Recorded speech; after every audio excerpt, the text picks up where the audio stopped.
Salut à tous, on se retrouve pour l'épisode 1940 du Zap Image. On commence aujourd'hui en ce mardi 13 septembre avec des anniversaires. Et tout d'abord, c'est le légendaire joueur italien Fabio Cannavaro. Il fête aujourd'hui ses 49 ans. Ce joueur qui a remporté la Coupe du Monde 2006 avec la Squadra Azzurra. C'était même lui le capitaine de cette équipe. C'est lui qui a levé en premier le trophée de la Coupe du Monde. Et lors de cette même année, il a même remporté le Ballon d'Or, plutôt rare en plus pour un défenseur. Donc bon anniversaire à cette légende du football italien. Et il y a aussi Thomas Müller, le joueur allemand. Il fête aujourd'hui ses 33 ans. Donc voilà les deux gros anniversaires, Cannavaro et Müller, deux légendes on va dire du foot.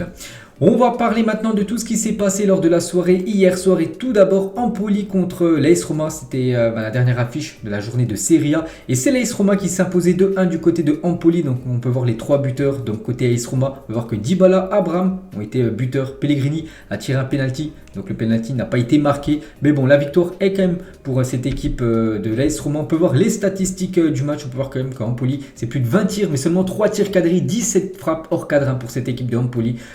Donc pas assez efficace devant les buts, on peut dire, alors que l'AS Roma, c'est 13 tirs, 7 tirs cadrés, 2 buts. Donc félicitations bien sûr à l'équipe de José Mourinho. Et on vient sur Paulo Dybala. Je vous ai dit qu'il a été buteur, il a également été passeur D. Donc un but et une passe décisive pour Paulo Dybala hier soir. Donc ces statistiques depuis qu'il a rejoint cette équipe de l'AS Roma. Donc c'est 6 matchs, 3 buts et 2 passes décisives. Vraiment des très belles stats pour l'ancien joueur de la Juventus Turin. Donc voilà une petite photo de son but hier. Sa spéciale du pied gauche on peut dire. Et la relation entre Dybala et Tammy Abraham, ça marche très très bien. Donc hier, donc c'est Dybala qui a fait la passe D pour le but de Tammy Abraham. Lors du match contre Monza, donc c'est Tammy Abraham qui avait fait la passe D pour le but de Dybala. Et contre la Juventus, c'est Dybala qui avait fait de nouveau une passe D pour son collègue Tammy Abraham. Et du coup, tous les résultats de cette 6e journée de Serie A, vu que c'était le dernier match, et du coup le classement. Donc l'AS Roma avec sa victoire est actuellement 5e et Empoli avec sa défaite, ils sont actuellement 14e, même plus, ils sont même 16e de ce championnat italien. On prend la direction de l'Espagne. Il y avait aussi une rencontre hier, Almeria contre Osasuna, et c'est Osasuna qui s'est imposé 1-0 du côté de Almeria. Du coup on peut voir tous les résultats de cette 5e journée en Liga, et du coup le classement. Donc les deux premiers, le Real Madrid à 15 points et le Barça juste derrière, 13 points pour les Blaugrana. Et il y avait aussi une affiche en France, c'était de la Ligue 2, un match spectaculaire, Metz contre l'équipe de Guingamp, 9 buts dans la rencontre, et c'est Guingamp qui s'est imposé 6-3 du côté du FC Metz. Donc match complètement fou à Metz qui encaisse 6 buts et qui a écopé de 3 cartons rouges. Complètement fou cette rencontre de décision arbitrale discutable. Enfin bon, un match oublié surtout pour cette équipe de Metz. On peut voir les stats de la partie, donc bien sûr en nette faveur de Guingamp, qui a joué quand même avec 3 joueurs en plus à certains moments dans la rencontre. Donc ça a été très compliqué bien sûr pour l'équipe de Metz. Il y avait 3-3, puis après avec les cartons rouges c'était trop compliqué. Du coup bien sûr Guingamp a gagné ce match facilement on peut dire en fin de rencontre. Et regardez ce scénario complètement fou. Au bout de 16 minutes de jeu, il y avait déjà 4 buts inscrits. Il y avait déjà 3-1 pour l'équipe de Metz. Après, bon, Guingamp est revenu à 3-3. Mais bon, ils ont pris 2 cartons rouges. Et là, ça a été plus compliqué. Il y a eu le match qui avait été arrêté parce que l'arbitre ne se sentait plus en sécurité. Du coup, le match, après, a repris. Et du coup, après, ça a été le festival à 4-3, 5-3 et 6-3 pour l'en avant de Guingamp. Donc, un match complètement fou, bien sûr. Déjà, quand il y a 9 buts dans une rencontre, 3 cartons rouges. C'est des matchs, on va dire, un peu spécial. Et l'énorme faute de Donley pour le 3e carton rouge de Metz. Donc, bon, là, c'est un screenshot. Voilà, c'est une photo. Mais moi, j'ai vu la vidéo les gars et je sais pas ce qu'il lui a pris les gars, énorme tacle donc il lui tacle sur le genou en gros, donc bien sûr carton rouge direct, amplement mérité. Donc voilà, bon, en espérant bien sûr que le joueur, je sais pas si le joueur de Guingamp est grièvement blessé ou non, mais bon, gros tacle de la part bien sûr du joueur messin. Et c'est déjà la 2e fois cette saison qu'une équipe termine le match à 8. Donc Saint-Etienne contre le Havre, n'oubliez pas que Saint-Etienne avait perdu 6-0, ils avaient pris aussi 3 cartons rouges dans la rencontre. Puis là c'est déjà le 2e match où une équipe finit à 8, c'est quand même plutôt rare quand même qu'une équipe prenne 3 cartons rouges dans une rencontre. Et déjà en Ligue 2, c'est déjà arrivé 2 fois depuis ce début de saison. Et Mathieu Hudol, donc un joueur de Metz, ce week-end, on a vu des arbitrages à 2 vitesses sur des gestes envers l'arbitre. Il n'y a rien eu du tout. Là, notre gardien fait une sortie aérienne. Et voilà, je pense que l'arbitre a été 0. Il tue le match. Donc voilà, lui, pas du tout content de l'arbitrage hier par rapport à tous les cartons rouges obtenus, bien sûr, son équipe du FC Metz. Et côté Guingampais, donc ce Metz, déjà Guingamp, est le premier match de Ligue 2 où 4 buts ont été marqués dans les 16 premières minutes depuis quand Créteil, le 12 mai 2006, 3-1 score final. Il y avait eu, donc là il y a eu 6-3, donc beaucoup plus de buts, mais il y avait déjà 4 buts inscrits en 16 minutes de jeu, voilà, c'est plutôt rare. Et toujours sur cette rencontre, on va parler de ce joueur qui a inscrit un doublé. Jérémy Livolan a marqué 5 buts en 7 matchs cette saison en Ligue 2, soit un de plus qu'en 38 matchs lors de la saison dernière où il avait inscrit 4 buts en 38 matchs, puis là il est déjà à 5 buts en 7 matchs, donc il performe beaucoup plus cette année que la saison dernière. Et Livolan, les gars, après ce Metz-Guingamp, c'est la première fois que je vois ça. C'est une situation assez embarrassante. On respecte l'adversaire qui a été handicapé par 3 cartons rouges. L'arbitre a fait son boulot ou non, ou mal le fait, je ne sais pas, c'est pas mon problème, parce que lui c'est un joueur de Guingamp, et Guingamp voilà, a fait le taf, il s'est imposé 6-3 à l'extérieur.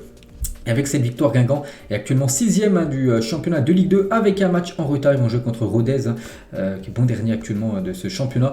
Et du coup, l'équipe de Metz, avec cette défaite, ils sont actuellement 8e du championnat de Ligue 2. On va parler maintenant de la Ligue des Champions, car aujourd'hui, deuxième journée de Champions League. Donc il y a 8 affiches ce soir, 8 autres affiches demain soir. Donc regardez le programme en fait du jour, donc les horaires, n'oubliez pas qu'il y a toujours 2 affiches à 18h45. Pilsen qui avait perdu 5-1 contre le Barça, ils reçoivent cette fois-ci l'Inter, ces deux équipes qui ont perdu lors de la première journée. Et aussi le Sporting contre Tottenham, ça cette fois-ci c'est les deux équipes qui se sont imposées lors de la première journée. N'oubliez pas que Tottenham s'est imposé 2-0 contre l'OM. On peut voir nous toutes les autres affiches, Bayern, Barça, qu'on va parler bien sûr tout à l'heure, Leverkusen, Atlético, Liverpool, Ajax, Marseille, Francfort, Porto, Club de Bruges et Rangers Naples. On peut voir l'heure à 21h, on peut voir une petite étoile juste à côté parce que ce match, les gars, du coup, normalement il était programmé ce soir, du coup se jouera demain à 21h. Voilà. Par rapport à la disparition de la reine Elisabeth, tout ça, il ne peut pas se jouer en gros ce soir, ce match se jouera demain. Voilà une petite info concernant ce Glasgow Rangers contre l'équipe de Naples. Mais nous on va parler tout d'abord de l'équipe de Marseille, donc l'équipe française voilà, qui joue ce soir. Donc Marseille, après sa défaite la semaine dernière contre Tottenham, il faut prendre absolument les 3 points. Donc là, une journal de l'équipe aujourd'hui version OM, donc l'œil du tigre. Donc battu à Tottenham la semaine dernière, l'OM doit absolument empocher sa première victoire en Ligue des Champions. Il attend beaucoup d'Alexis Sanchez qui fait ses débuts dans l'épreuve. C'est vrai qu'il avait été suspendu lors de la première rencontre contre Tottenham. Donc là, il peut jouer ce soir, bien sûr, il sera titulaire, ça, il n'y a aucun souci. Et voilà, l'OM attend beaucoup, bien sûr, de sa star chilienne. Et Léo Balerdi, les gars, qui a été très décevant lors du dernier match il y a quelques jours en championnat contre Lille. Donc il sera titulaire contre Francfort, annonce Igor Tudor en conférence de presse hier. N'oubliez pas qu'il a joué seulement 28 minutes de jeu contre l'équipe de Lille. C'était en première période, il n'est même pas rentré en cours de jeu, non, il était titulaire. Il est sorti au bout de 28 minutes de jeu parce que il n'était pas bon, il a déjà pris un carton jaune, il a perdu quasiment plus de 9 ballons, j'avais montré hier ses stats. Donc il devrait de nouveau commencer titulaire ce soir. Et du coup on peut voir le 11 probable des Marseillais pour affronter Francfort donc ce soir. Donc Lopez au but. Donc Kolasinac, Bailly et du coup Balerdi en défense, avec une défense à 3 avec les deux pistons Tavares et Klose, Verretou, Rongier au milieu de terrain et Guendouzi, Payet. J'ai dit que Payet devrait, Igor Tudor a dit qu'il allait commencer titulaire ce soir, et Sanchez en attaque. Donc voilà, normalement il y a de grandes chances que ça soit ça, l'équipe marseillaise qui débute ce soir contre les Allemands. Et Guendouzi, les gars, lors de l'avant-match face à Francfort, on est confiant, on sait ce qu'on doit faire malgré notre mauvais résultat lors du premier match contre Tottenham. Donc ce match nous a donné de la confiance du côté de Tottenham malgré la défaite. N'oubliez pas que Marseille va réaliser surtout une belle première période. On va tout faire pour gagner ce soir. De toute façon, il n'y a pas le choix. Il faut absolument prendre les 3 points. Francfort, n'oubliez pas, ils ont perdu lors de la première journée. Donc Marseille, s'ils veulent se qualifier, c'est au Vélodrome. Il faut en gros essayer de prendre 9 points sur 9 au Vélodrome. Donc victoire obligatoire ce soir des Marseillais. Et le match entre l'OM et Francfort est classé 5 sur 5 à l'échelle des risques. Donc les autorités craignent de gros débordements. 3300 supporters allemands sont attendus, avec en plus 5000 personnes sans billets. N'oubliez pas cette équipe de Francfort, je me souviens très bien la saison dernière, ils jouent en Europa League contre l'équipe de Barcelone. Ils étaient allés du côté du Barça au Camp Nou. Souvenez-vous, il y avait plus de 30 000 supporters de Francfort dans ce Camp Nou. Donc ce soir, il n'y en aura pas autant. Il y en aura a priori 3300 dans les tribunes et 5000 en dehors du stade. Mais bon, voilà, ça risque de chauffer, on va dire, l'avant-match ce soir. Et vers un 7e match d'affilée, parce que de toute façon ce soir il n'y aura pas plus de 30 000 supporters de Francfort, parce que déjà il y aura beaucoup de supporters marseillais dans le Vélodrome. Il y aura à peu près 3300 supporters de Francfort. Et voilà, ce match devrait se jouer de nouveau à guichet fermé, vers un 7e match d'affilée à guichet fermé au Vélodrome pour Francfort. Donc plus de 64 630 spectateurs seront attendus au Vélodrome ce soir pour la réception de l'Eintracht Francfort. Il s'agirait de la 5e meilleure affluence de l'histoire de l'Olympique de Marseille. De grosse affluence ce soir du côté du Vélodrome qui sera bouillant. Et Igor Tudor, il a dit, j'invite vraiment les supporters à ce que ce soit une fête du football, un exemple de soutien. C'est important pour que ce match parce que ce match sera suivi à travers le monde, pas seulement en France. Donc voilà, il parle surtout par rapport au débordement qui pourrait intervenir, on va dire dans les rues marseillaises. Et hier, parce que là il y a déjà beaucoup de supporters de Francfort qui sont du côté de Marseille, ils sont déjà arrivés depuis quelques heures, même depuis hier. Il y a affrontement entre supporters marseillais et supporters de Francfort dans les rues de Marseille, c'était hier soir, donc c'est une vidéo, bon moi j'ai pris un screenshot, donc voilà, en gros il y a eu des bagarres, tout ça, donc voilà, ça pourrait être très très chaud ce soir, et des Marseillais sont arrivés en masse afin d'éviter que les Allemands envahissent les rues et saccagent tout. De nombreux CRS seront sur place cette nuit, force à eux. Donc voilà, il faut éviter ce qui s'était passé aussi du côté de Nice, il y a quelques jours avec l'équipe de Cologne, où il y avait plus de 8000 supporters de Cologne qui étaient venus du côté de Nice, avec les supporters allemands quand ils se déplacent à l'extérieur, ils viennent souvent en nombre. Donc voilà, ce soir c'est quand même un match à risque, sur 5 sur 5, sur l'échelle du risque, on va dire. Et certaines écoles aux abords du Vélodrome fermeront à 16h30 ce soir, enfin cet après-midi, afin d'éviter tout problème avec d'éventuels affrontements entre supporters de l'OM et de Francfort avant la rencontre. Donc voilà, cette rencontre s'annonce vraiment bouillante. Voilà, ce Marseille-Francfort. On va parler cette fois-ci de l'autre grosse affiche. Le Bayern reçoit le FC Barcelone, la une aujourd'hui du Journal Sport. Donc en gros, voilà, il faut pour changer l'histoire en gros. C'est vrai que le Barça ces dernières années, à chaque fois qu'ils ont affronté le Bayern, c'était à chaque fois des corrections. La saison dernière, ils ont affronté 2 fois le Bayern, 2 fois 3-0, ils se sont inclinés. Il y a eu ce 8-2 il y a 3 ans ou 2 ou 3 ans lors de cette rencontre historique que tout le monde se souvient. Donc voilà, le Barça doit changer, on va dire, la donne, et enfin essayer de gêner cette équipe du Bayern. On peut voir le groupe convoqué par Xavi pour ce déplacement à Munich pour cette rencontre ce soir. Et bien sûr l'événement, c'est le retour de Robert Lewandowski du côté du Bayern Munich, son ancien club où il a rayonné pour plus de 8 ans. Il a passé du côté du Bayern. Donc voilà quelques photos de Robert Lewandowski du côté du stade du Bayern, un stade qu'il connaît très très bien, où il a marqué de nombreux buts dans le passé.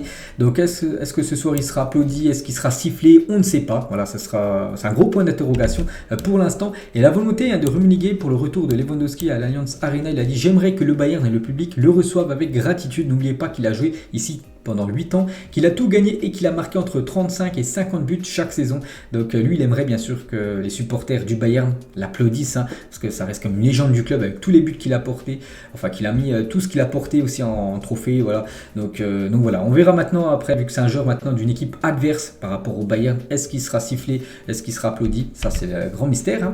Et Xavi les gars sur Lewandowski avant ce Bayern-Barça, Robert est très motivé, il s'est reposé et sera frais, j'imagine que ça sera très spécial pour lui.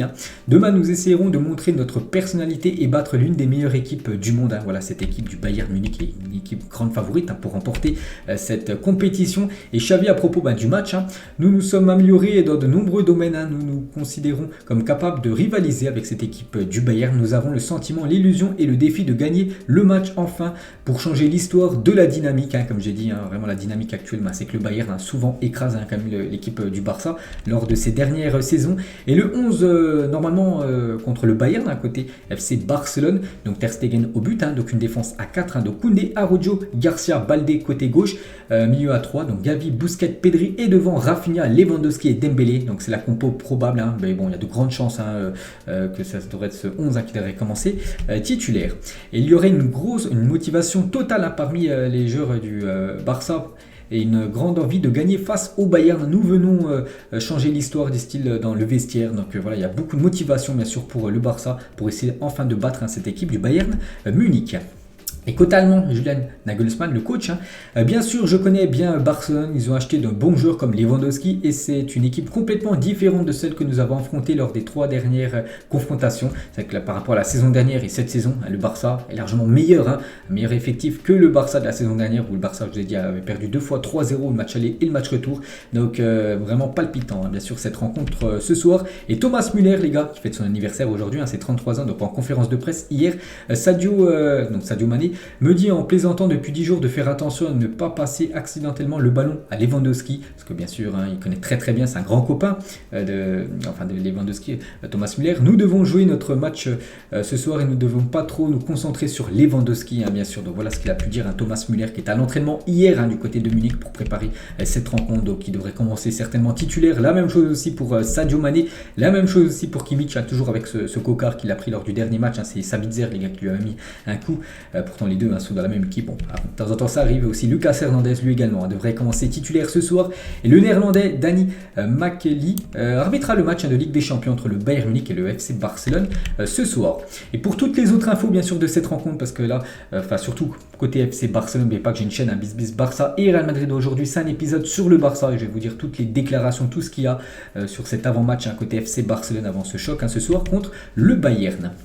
On va parler cette fois-ci de l'équipe de Liverpool. Liverpool après la claque prise reçu il y a quelques jours du côté de Naples, un 4-1. Donc ce soir, Liverpool reçoit l'Ajax Amsterdam, donc déjà magnifique affiche. Et Klopp en conférence de presse sur Naples-Liverpool par rapport à la semaine dernière. C'est le pire match que nous ayons joué depuis que je suis ici. Donc il espère bien sûr une réaction de son équipe ce soir contre l'équipe de l'Ajax.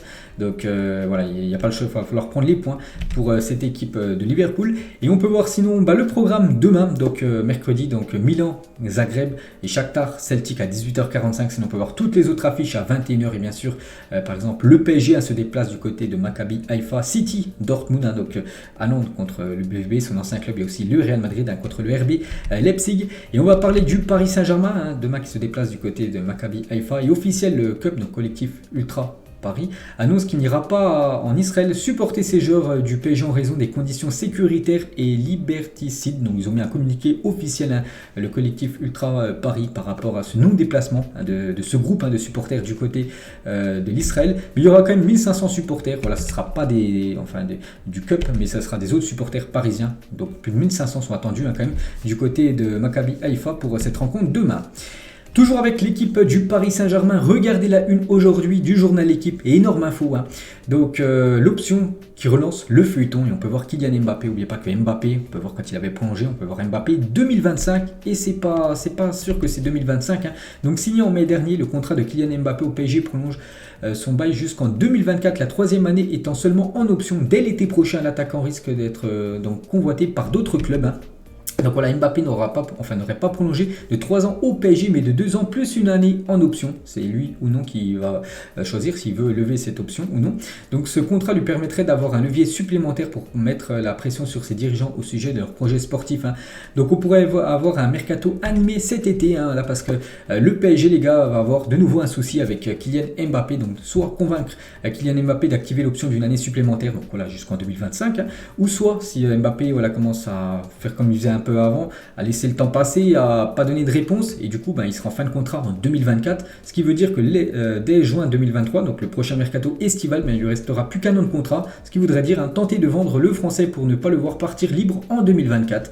Donc voilà actuellement la situation de Kylian Mbappé, ça change tout, voilà, avec 2025 et 2024 c'est pas pareil, dire que Mbappé, les gars, pourrait peut-être potentiellement quitter le club parisien l'été prochain si le PSG veut récupérer une indemnité de transfert, parce que s'il ne veut pas lever cette option de la troisième année supplémentaire, c'est-à-dire qu'il partira libre en 2024, Kylian Mbappé. Donc voilà une petite info concernant le crack français.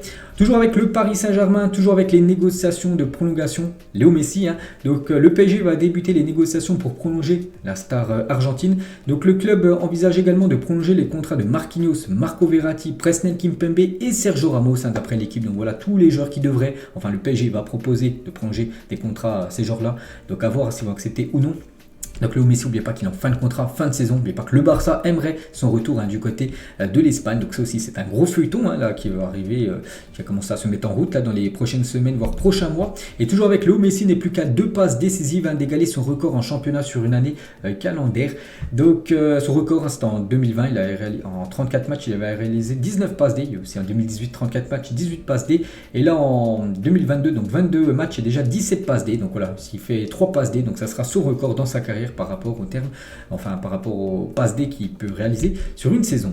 Et toujours avec Léo Messi et la malédiction des poteaux en Ligue 1. Depuis son arrivée au PSG la saison passée, l'Argentin a heurté les poteaux à 13 reprises, soit plus que son nombre de buts à 9. Donc là, c'est seulement en championnat. C'est qu'il a inscrit 9 buts depuis l'été 2021, depuis qu'il a rejoint le club.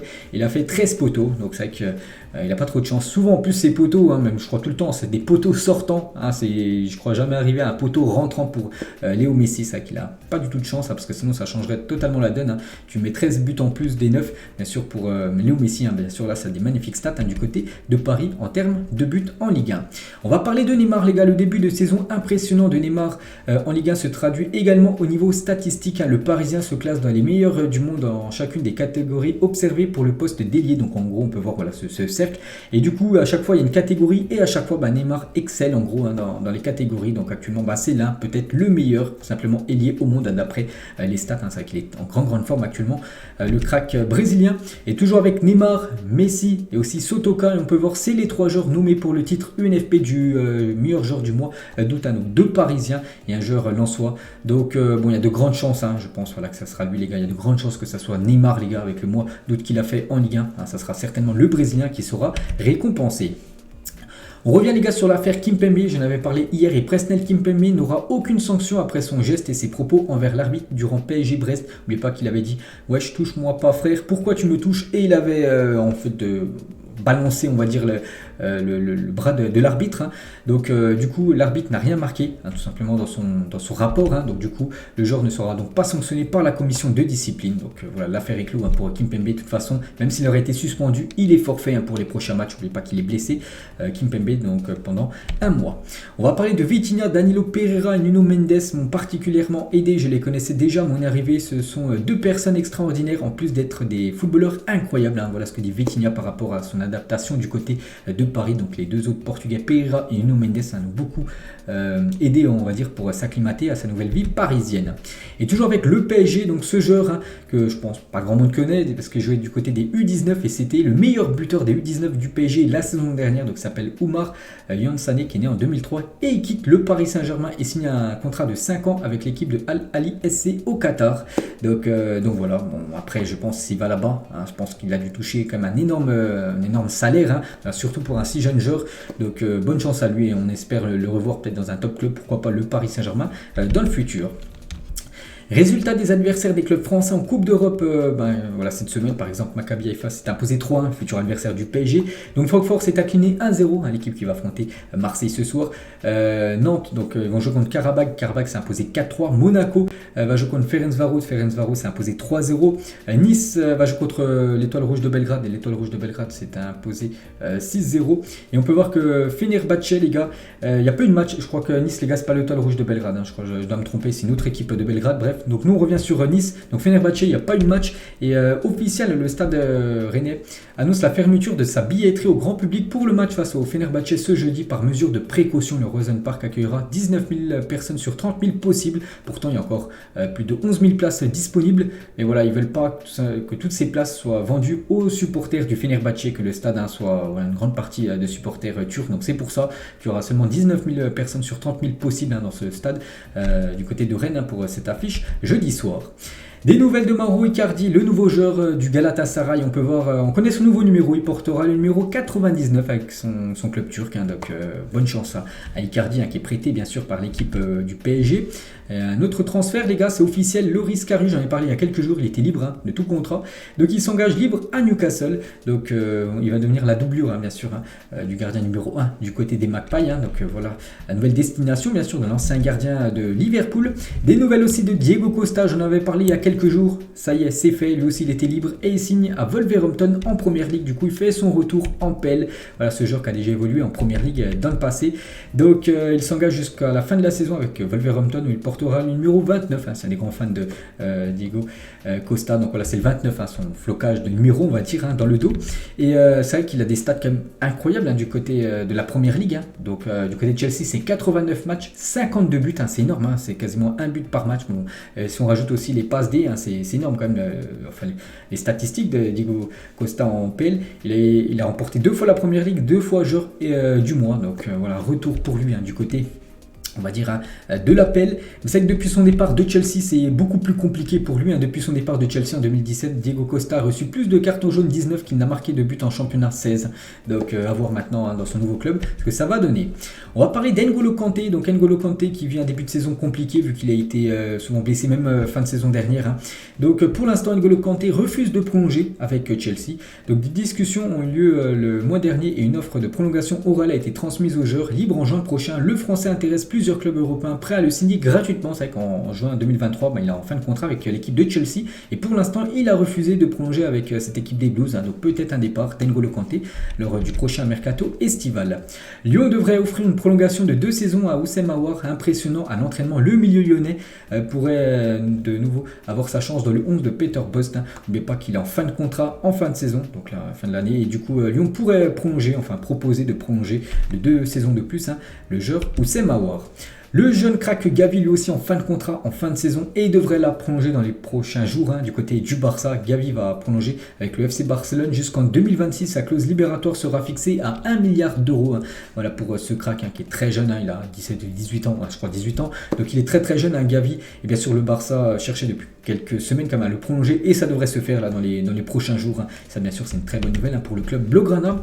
Des nouvelles de Cristiano Ronaldo qui pourrait demander à quitter Manchester United cet hiver après la Coupe du Monde. C'est vrai que ça s'est pas fait, le transfert de CR7 l'été dernier, enfin lors du mercato là qui s'est fini il y a quelques jours, mais pourquoi pas lors de la prochaine fenêtre de mercato, donc cet hiver. Après la Coupe du Monde, donc voilà la situation de Cristiano. Et le président de la fédération saoudienne, il a dit: nous aimerions voir un joueur comme CR7 jouer dans la ligue saoudienne. Cela porterait un énorme retour positif et serait une grande nouvelle pour tout le monde. Donc voilà peut-être le futur de Cristiano Ronaldo en Arabie Saoudite. L'AC Milan prévoit de signer Noah Lang en janvier. Ils avaient déjà prévu de le signer lors de ce mercato estival. Du coup ça s'est pas fait. Voilà, l'AC Milan devrait revenir à la charge pour le joueur néerlandais, ce joueur du club Bruges. Des nouvelles de l'ancien joueur du Paris Saint-Germain, Thiago Motta, qui a passé ses diplômes d'entraîneur et c'est le nouveau coach de l'équipe de Bologne. Donc bonne chance à lui du côté de la Serie A. Petite info officielle concernant Arda Turan annonce qu'il prend sa retraite. Donc on se souviendra de son prime à l'Atlético Madrid où il est au top bien sûr de sa carrière. On peut voir tout ce qu'il a remporté. Donc à 35 ans il arrête sa carrière. Il a gagné la Ligue Europa, 2 Super Coupes d'Europe, 2 fois la Ligue 1, une Super Ligue turque, 3 Coupes du Roi, 2 Super Coupes d'Espagne, une Coupe de Turquie, une Super Coupe de Turquie. Donc bonne retraite on va dire Arda Turan. Peut-être qu'on pourra revoir encore dans le football bien sûr s'il devient entraîneur. Et on va parler d'un joueur actuellement de l'Atlético, donc limité à 30 minutes de jeu en raison d'une clause dans le contrat entre le Barça et l'Atlético. Donc on en parle souvent, c'est le cas Griezmann bien sûr. Donc Griezmann espère pouvoir retrouver les terrains plus longuement. Les deux clubs seraient en passe de trouver un accord. Voilà, concernant Griezmann par rapport à cette option d'achat de 40 millions d'euros. Donc voilà, les deux clubs pourraient se mettre peut-être d'accord sur une autre clause on va dire, et Griezmann du coup pourrait jouer enfin, peut-être commencer titulaire les rencontres du côté de l'Atlético. Bien sûr ça c'est une très bonne nouvelle pour le joueur Griezmann. Donc pour l'instant c'est seulement des pourparlers à voir si ça va se faire. Fabien Lemoine, l'ancien joueur de Saint-Etienne ou même de Lorient, est un nouveau joueur de Versailles en 3e division française. Bonne chance à Lemoine du côté de Versailles. Akanji les gars, nouveau joueur de Manchester City. Il a vécu ces derniers jours des jours très, très chargés on va dire. J'ai pris l'avion pour Manchester le mardi, ensuite visite médicale le mercredi, officialisation le jeudi, je suis rentré en Suisse, mon fils est né, je suis rentré à Manchester le dimanche, lundi vol vers l'Espagne et mardi j'ai joué contre Séville en Ligue des Champions. Donc voilà, il n'a pas le temps de s'amuser on va dire, c'est le boulot, il est tout le temps sur le qui-vive on peut dire, le joueur Akanji. Officiel, Julien Fournier devient le directeur sportif de Parme en Série B, donc l'ancien directeur sportif de Nice est le nouveau directeur sportif de cette équipe de Parme. Des nouvelles du nouveau coach de Chelsea, qui s'appelle Graham Potter. Donc on peut le voir qu'il est prêt bien sûr à entraîner cette équipe des Blues et il dévoile ses premiers mots sur son nouveau club. J'étais très impressionné par les nouveaux propriétaires, d'abord en tant que personne et ensuite par le projet pour le club. Le but est d'abord de créer une équipe compétitive, performer en Première Ligue, ou pourquoi pas en Champions League. Et Thomas Tuchel qui s'est fait virer il y a quelques jours, je suis dévasté que mon temps à Chelsea soit terminé. Je suis honoré d'avoir fait partie de l'histoire de ce club et les souvenirs des 19 derniers mois auront toujours une place spéciale dans mon cœur. Bien sûr lui s'attendait pas du tout à se faire virer, il s'est fait virer du jour au lendemain, c'était la semaine dernière, au lendemain de la défaite contre le Dynamo Zagreb, c'était jeudi dernier, et du coup il le dit, il est vraiment dévasté par rapport à son licenciement. Et toujours avec Tourelle et des autres anciens coachs du PSG, donc 105 anciens entraîneurs du PSG sont actuellement libres, comme Thomas Tuchel, Vahid Halilhodžić, Mauricio Pochettino, Paul Le Guen ou même Laurent Blanc, tous ces coachs ex-coach du PSG sont actuellement libres, ils peuvent signer où ils veulent.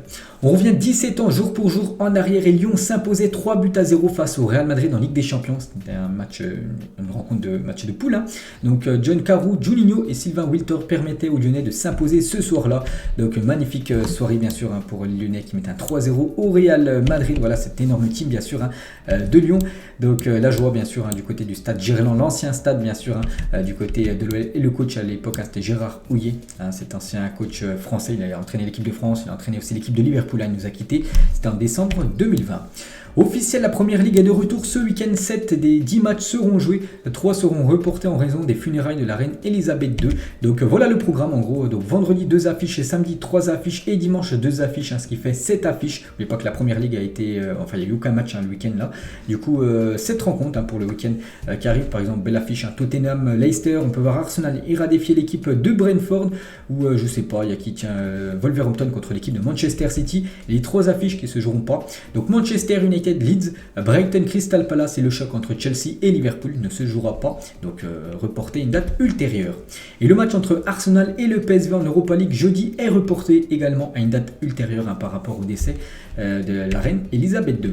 On va parler de cette équipe allemande. Bochum annonce licencier son entraîneur Thomas Rell. Bon, c'est plutôt logique, son début de saison pour cette équipe de Bochum, c'est une catastrophe. 6 matchs, 0 victoire, 0 match nul, 6 défaites, donc son bon dernier actuellement du championnat allemand. La liste des joueurs camerounais sélectionnés pour affronter l'Ouzbékistan et la Corée du Sud en septembre. Donc voilà toute cette liste de joueurs camerounais. Et on peut voir la première pour Brian Mbeumo, a été sélectionné avec le Cameroun. Donc l'attaquant de Brentford est récompensé pour son bon début de saison avec cette équipe de Brentford. N'oubliez pas qu'il a joué avec les équipes juniors, équipe française. J'en ai parlé il y a quelques jours, je me souviens. J'avais dit que du coup maintenant il voulait jouer avec le Cameroun et du coup il est convoqué. Donc bonne chance à lui du côté du Cameroun. Et la grosse surprise c'est quand même que Zambo Anguissa n'a pas été sélectionné pour les matchs amicaux du Cameroun. Pourtant il a été énorme, par exemple lors du dernier match de Naples contre Liverpool, il a été énorme au milieu de terrain. Il n'est pas convoqué dans les joueurs pour ces 2 prochaines rencontres. Officiel, Hakim Ziyech est de retour en sélection marocaine vu que Vajdelidzic n'est plus le sélectionneur marocain. Du coup Hakim Ziyech fait son retour dans cette sélection marocaine, donc ça c'est une bonne nouvelle je pense pour les supporters du Maroc. Yann Valéry a renoncé à l'appel de la sélection tunisienne afin de se concentrer sur ses prochaines échéances en club, voilà, concernant ce joueur qui joue je crois du côté de Angers. Et Bounassar, les gars, un joueur sénégalais, donc très mauvaise nouvelle pour lui, donc il est forfait pour la Coupe du Monde. L'international sénégalais va être opéré du tendon rotulien, donc c'est du côté du genou, donc voilà, c'est quasiment plus de 5-6 mois d'indisponibilité. Donc en gros il loupe cette Coupe du Monde, Bounassar. Donc bon rétablissement bien sûr à lui. Du côté de l'équipe de France, la liste des Français blessés avant le rassemblement de l'équipe de France. N'oubliez pas que Benzema, Pogba, Kanté, Coman et Kimpembe ne seront pas là. N'oubliez pas que la liste de Deschamps, c'est après-demain, jeudi bien sûr, elle sera dévoilée cette liste. Et un retour normalement, c'est Dembélé, ça c'est une très bonne nouvelle. Dembélé devrait faire son retour en équipe de France lors du prochain rassemblement des Bleus. Toujours avec les blessures actuellement, donc touché au genou, Robertson sera indisponible jusqu'à la fin de la trêve internationale. Donc bien sûr il est forfait ce soir pour le match contre l'équipe de l'Ajax. Donc bon rétablissement à lui. On peut voir aussi que Baptiste Santamaria qui est sorti sur civière lors du match entre Rennes et la GOCR, c'était dimanche. Donc il ne souffrira pas d'une fracture. D'autres examens sont attendus. Rennes n'exclut pas de recruter un joker. On ajustera si la blessure est trop longue. Si c'est le cas, on réfléchira à signer un joker médical. En gros une recrue pour arriver au club du côté de Rennes pour remplacer ce joueur. Lui aussi les gars, il venait juste d'arriver dans son club et il est blessé. Donc c'est Umar Sadik, souffre d'une rupture des ligaments croisés, donc peut-être la pire blessure pour un footballeur, donc du genou, et sera forfait jusqu'en fin de saison. Donc la Real Sociedad perd le remplaçant d'Alexander Isak, il avait été recruté pour remplacer Isak après la direction de Newcastle. Donc gros coup dur bien sûr pour l'équipe de la Real Sociedad, et bon rétablissement aux joueurs nigérians. Les joueurs les plus décisifs en 2022, regardez le top 5 et surtout même regardez le top 3. Le top 3 c'est quand même 3 joueurs français parmi tous les joueurs en gros, confondus, toutes nationalités confondues. Donc Mbappé, première position, 35 buts, 10 passes D, Nkunku 26 buts, 12 passes D, et Benzema 29 buts et 8 passes D. On peut voir aussi Neymar et Haaland avec des magnifiques statistiques. Les recrues les plus importantes des 20 dernières années du côté du Bayern, selon Rummenigge. Le premier c'est Franck Ribéry, le deuxième Robben, troisième Neuer et quatrième Robert Lewandowski. Donc Franck Ribéry en gros c'est la recrue la plus importante, celui qui a marqué le plus l'histoire du Bayern sur ces 20 dernières années.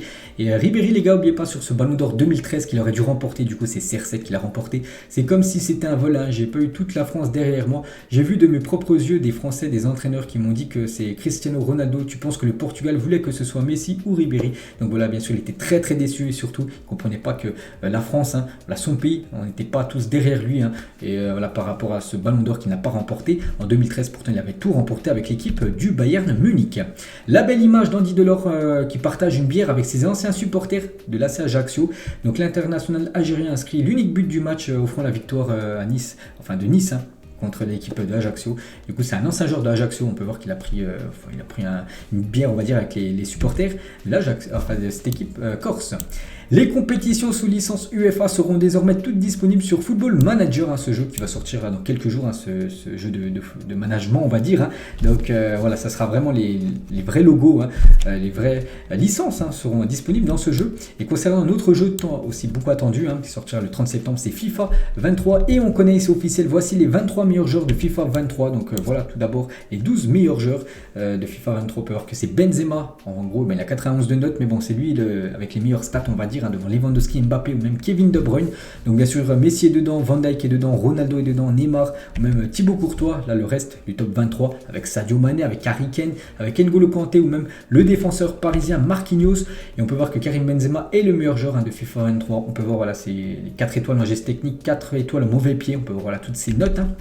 On peut voir aussi la carte spéciale de Kylian Mbappé, avec plus de 97 de vitesse pour Kylian, ou même 92 de dribble. Neymar, son collègue, 89 de note générale. Et c'est la première fois, les gars, depuis FIFA 16, que Neymar a une note générale en dessous de 90. Il avait eu 91 la saison dernière, 91, 92, 92, enfin souvent 92. Et en FIFA 16, il avait 88 et là 89. Donc il redescend en dessous des 90, on va dire, Neymar. Bon, il a quand même une magnifique carte avec 5 étoiles de geste technique et 5 étoiles de mauvais pied.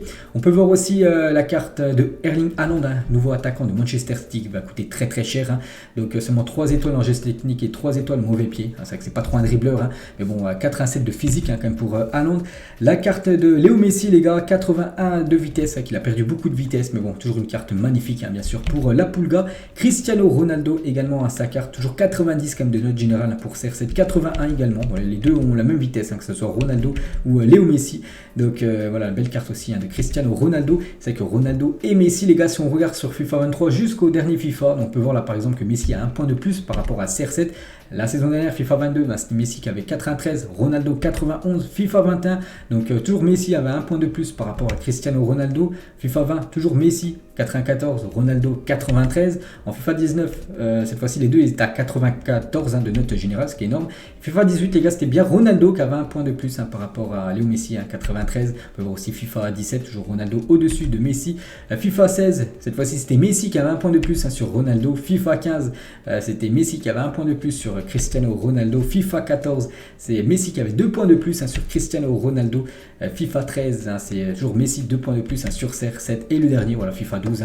Donc Messi toujours 2 points de plus sur Cristiano Ronaldo. Donc voilà la lutte toujours entre bien sûr les deux GOAT du football sur ces 10 dernières années. Donc voilà les gars, tout ce que j'avais à dire aujourd'hui. J'espère que ça vous a plu. On se retrouve demain bien sûr pour le prochain épisode. Ciao à tous.